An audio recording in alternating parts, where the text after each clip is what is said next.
¿Qué tal, amigues? Bueno, 7:14, gracias Pablito Pagano por reemplazar ese reemplazo. Qué tan complicada se pone la ciudad un lunes y con una mudanza mediante, peor. Pero bueno, aquí seguimos en Algo con R hasta las 8 de la noche. Como seguramente hayan escuchado, la educación pública es un eje fundamental del ajuste de este gobierno, junto a las jubilaciones y a la salud pública. El jueves pasado adelantamos algo, pero ahora ya estamos más cerca de una confirmación de que la semana que viene va a haber un paro universitario que se va a extender los 5 días hábiles, del 16 al 20 de marzo inclusive. Así que ahora vamos a hablar con alguien que está bastante al tanto del tema para seguir profundizando con cuál es esta problemática y esta crisis en la educación universitaria y pública. Vamos a hablar con Javier Palma, que está al aire. ¿Me escuchás, Javier? ¿Qué tal? Emanuel te saluda. ¿Qué tal, Emanuel? ¿Cómo estás? Bien, ¿vos? Bien, David. Bueno, me alegro. Bueno, Javier, si querés, podemos empezar, vamos al grano directo sobre la semana que viene. ¿Está confirmado a nivel nacional el paro universitario?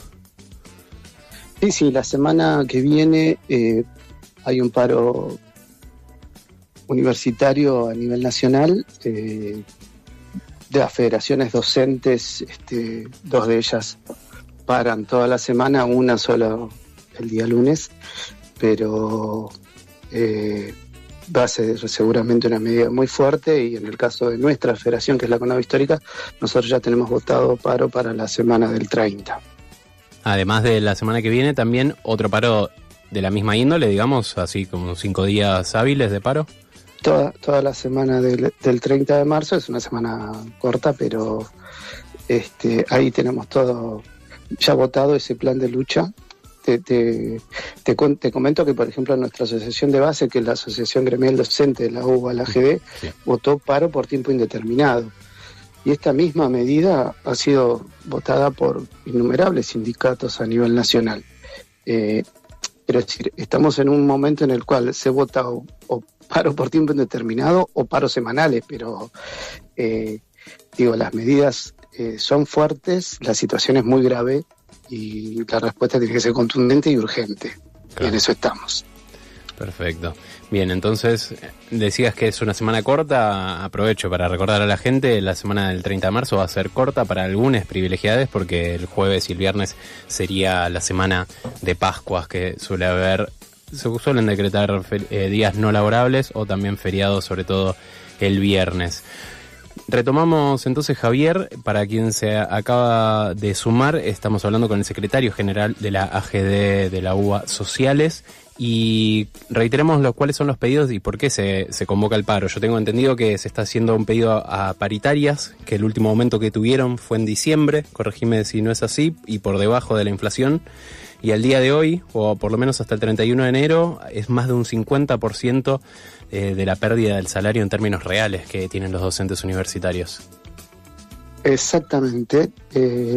Nosotros tenemos una ley de financiamiento universitario votada 4 veces por el Congreso, que el gobierno insiste en no aplicar, que en su artículo 5 otorgaba una recomposición salarial del 51%, que, para que entienda la audiencia, solo significa lo que hemos perdido en relación con la inflación.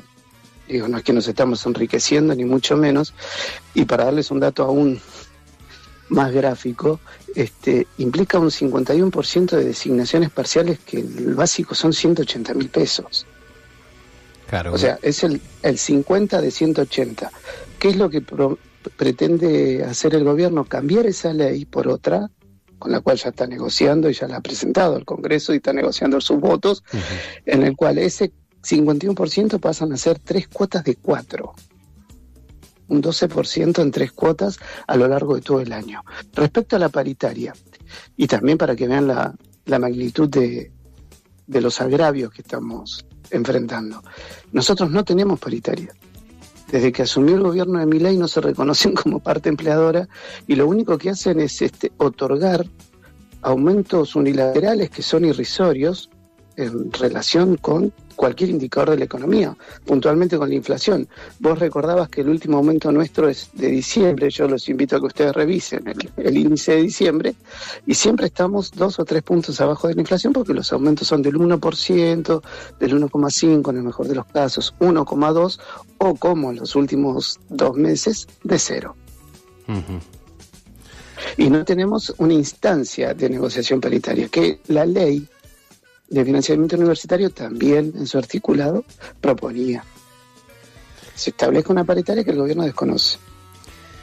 ¿Y de qué manera se puede avanzar en esto? Porque también recordamos a la audiencia, como bien dijiste vos, la ley se sancionó, después fue vetada, después se volvió a insistir y ahora está como en una especie de reglamentada a medias de parte del Ejecutivo.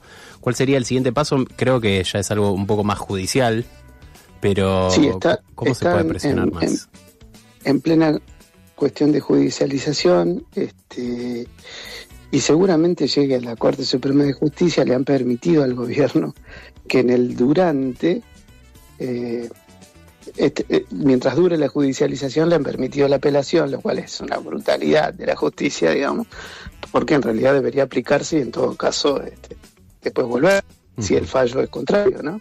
Bueno, en este caso, también para que veamos que estamos frente a un enemigo que tiene lugares en todos lados, la justicia le ha permitido al gobierno la apelación y la tienen suspendida hasta tanto se digna a tratarla a la Corte Suprema de Justicia, y sabemos que esa es una agenda sobre la cual tenemos poca influencia. Decías cómo hacer un gran plan de lucha, recuperar instancias de debate, organización con los estudiantes, con todos los trabajadores de la comunidad educativa, los trabajadores no docentes están en la misma situación, y también que la sociedad entienda que no es solamente un reclamo salarial, digamos. Lo que está en juego es la universidad tal y como la conocemos, los estudiantes no tienen becas, varios de ustedes deben haber estudiado en la carrera de comunicación y saben ya lo que es el funcionamiento universitario, digamos, restringido, limitado. Así todo, es una formación de calidad que la están destruyendo con un ahogo presupuestario. No llegan a cerrarla, lo que quieren es que justamente el ahogo haga que lo que está sucediendo hoy, que haga imposible la práctica docente. 10.000 docentes renunciaron el año pasado, muchos más lo harán este año, son sueldos miserables, claro. Que impiden realizar nuestra tarea, digamos, ni hablar ya de cuestiones que tengan que ver con laboratorios, presupuesto para investigación, extensión, todo lo demás, eso ya directamente no existe. Claro, porque el ataque también es a los organismos de ciencia y técnica y demás. Y sí, sobre todo mientras llega mientras sucede esta judicialización, el tiempo sigue pasando y el sueldo se deteriora cada vez más, lógicamente. Absolutamente. Así que... Y lo que sí hace urgente que toda la comunidad entienda y tome la defensa de la universidad como objetivo propio, es que este tiempo lo están aprovechando para negociar, ya lo están haciendo, lo que decía, una ley que reemplace la otra, que es absolutamente perniciosa, pues si lo pensás en términos estrictamente laborales, si hablo de la docencia universitaria, van a legalizar una rebaja salarial del 51%, es algo histórico.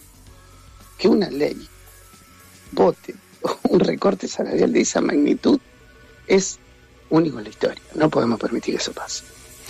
Claro, puede ser parte de la estrategia que en el mientras tanto del veto de la insistencia y demás, se armó el Congreso más a gusto de la Libertad Avanza y sus aliados, y ahora tendrían más fuerza para sacar esta ley que decís vos, que vapulea todavía más a los docentes universitarios y a todo lo que converge. Y que tiene, digámoslo también, como parte de esos sectores afines al gobierno, en gran parte de los rectores, un pilar fundamental, digamos. Porque hay rectores con votos, digamos, en las cámaras. Uh-huh. Es lógico. Yo los invito a ustedes a que investiguen esta nueva ley y fíjense, por ejemplo, cuáles son los artículos con los cuales podrían seducir a ciertos rectores. Te digo uno, por ejemplo, se otorgan 6.000 millones de pesos para los hospitales universitarios. No son muchas las universidades que tienen hospitales universitarios. Claro. Y sí son universidades que tienen mucho voto en las cámaras. y sobre todo suena bien, ¿no? Es como una buena publicidad, seguramente se van a gloriar con eso. Exactamente, y es una caja propia y puntual. Ahora, de los salarios no dicen nada, al contrario, borran el artículo 5 porque es una batalla política la que el gobierno tiene con nosotros, digamos. Si reconoce ese desastre al cual se vienen sometiendo, todos los empleados estatales y demás deberían ir por recomposiciones similares, digamos.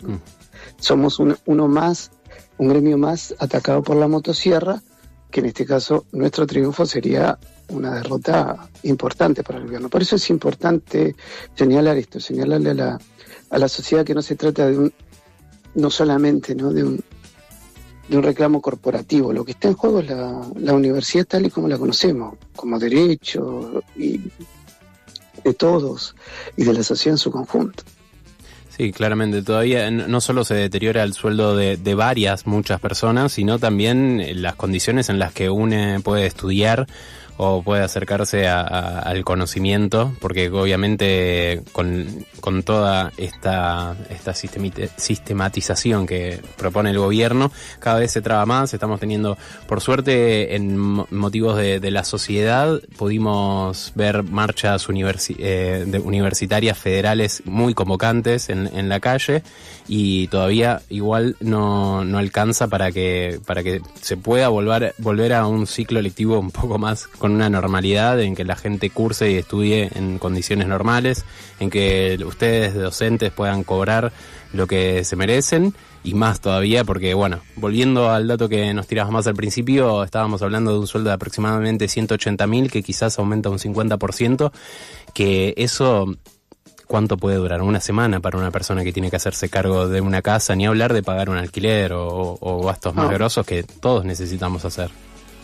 Por supuesto, y cuando uno analiza cómo está compuesta en términos salariales las universidades nacionales, digo el caso de la UBA, que es el que más que conozco, el 80% son dedicaciones parciales de la planta docente. Uh-huh. Seguro. Entonces son esas cifras. Hay gente que va a dar clase, en el caso, ponele del CBC, que tienen una carga horaria de 4 horas semanales. Por lo tanto, no sé, supongamos alguien que vive en el barrio Saavedra y tiene que ir a esta estación en Buenos Aires.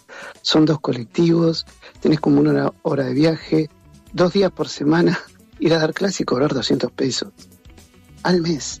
Tío, es realmente irrisorio. Sí, es inadmisible. Le contamos a la gente que estamos escuchando a Javier Palma, secretario general de la Asociación Gremial Docente de la UBA, de la Universidad de Buenos Aires, de la parte de sociales. Y bueno, yendo un poco al futuro más cercano, para esta semana previa al paro, van a volver a tener reuniones, algún plenario entre los gremios. ¿Cómo piensan llevar esta semana? Mira, en el caso de la Universidad de Buenos Aires y la AGD, hay asambleas, reuniones en todas las facultades o en muchas de ellas, porque estamos tratando de organizar el paro lo más fuerte posible, convocando a los docentes, charlando con estudiantes, y eso nos va a tener muy activos en las próximas semanas, porque la idea no es hacer un paro de vaciar la facultad, sino de llenarla de otras cosas y de explicarles a los estudiantes que son parte de esto, que no es contra ellos justamente, por más que esto obviamente genere problemas de cursada y demás. Entendemos la situación también de los estudiantes que cursan en estas condiciones, que no tienen becas, que tienen el mismo mobiliario con el cual estudié yo, digamos, uh-huh. Lo cual es tremendo, sí. Y pasa en todas las unidades académicas, y sumarlos a todos los actores de la universidad y también a los familiares y a la comunidad, para volver a poner una gran defensa en las calles. Esto que vos decías, hubo marchas masivas muy importantes que también demostraron nuestra fuerza. Hay que quedarse con eso en términos optimistas, digamos, del vaso medio lleno, porque también ha demostrado que con nosotros no pudo. Y eso está abierto y lo tenemos que mantener abierto. Claro que sí, creo que logra esto junto a otras causas fuertes y también que bastante injustas, como hemos visto del Hospital Garrahan, del Hospital Bonaparte en cuanto a la salud mental. Son causas que por suerte siguen convocando a la sociedad en general, porque entiende que es un derecho ganado el poder estudiar, el poder cursar en una universidad pública, el poder formarse. Así que, como siempre, también desde acá, desde FM La Tribu, siempre están abiertos los parlantes para escucharlos a ustedes, que son los que viven el día a día de este deterioro. Y este programa de gobierno que también, lamentablemente, tenemos que decir que tiene bastante éxito en algo que mencionabas recién, como en crear un enemigo y en hacer quedar mal a la víctima, en realidad. Con esto que al primer comentario uno recibe que le dicen zurdo, le dicen comunista, todas estas medidas de fuerza que se sabe que los docentes la toman con mucho pesar, porque obviamente que preferirían estar dentro del aula dando sus clases en vez de tener que estar reclamando incansablemente, con todo el cansancio, valga la redundancia, que exige una situación así, estar semana a semana peleando por un derecho y por una necesidad también, lamentablemente. No sé si querés decirnos algo más, Javier, para el aire, para dejar, o dónde podemos seguir las novedades. Recordamos la próxima semana, del 16 al 20 de marzo, inclusive los 5 días hábiles, va a haber paro universitario nacional. Sí, y te agrego que la semana del 30 ya está votado y seguramente siga el plan de lucha. Respecto a lo que decías de esa construcción de sentido común y demás, por eso nosotros decimos que no hay que vaciar las universidades, sino llenarlas justamente de política, de discusión, y enfrentar estos discursos, estas construcciones con la verdad, porque la verdad hay que mostrarle a la comunidad lo que es la universidad, lo que implica para su vida, la importancia que tiene en términos de posibilidad de ascenso social, de mejoras de la vida y de derecho adquirido. Nosotros somos una generación que nos hemos formado, hablo por mí, en la universidad pública, y la voy a defender hasta donde pueda, porque tengo que legar eso a generaciones futuras. No me permitiría que me toque en el reparto de acciones algún tipo de responsabilidad en ese punto. Así que vamos con todo y les agradecemos esto. Pueden ahí entrar a la página de mi gremio, de la Asociación Gremial Docente de la UBA, de la AGD, donde tenemos todas las informaciones y a disposición para cuando quieran. Por favor, gracias, Javier, por el tiempo. Un abrazo grande. Igualmente, hasta luego. Hasta luego. Amigues, escuchábamos a Javier Palma, secretario general de la Asociación Gremial Docente de la UBA, una vez más desde la Casa con Parlantes, que es FM 88.7 La Tribu, bancando a la universidad pública, la educación pública y la lucha de los docentes. Siendo las 7:31, vamos a una tanda y seguimos con algo con R hasta las 8. 11 31 260 887. Registren el WhatsApp de La Tribu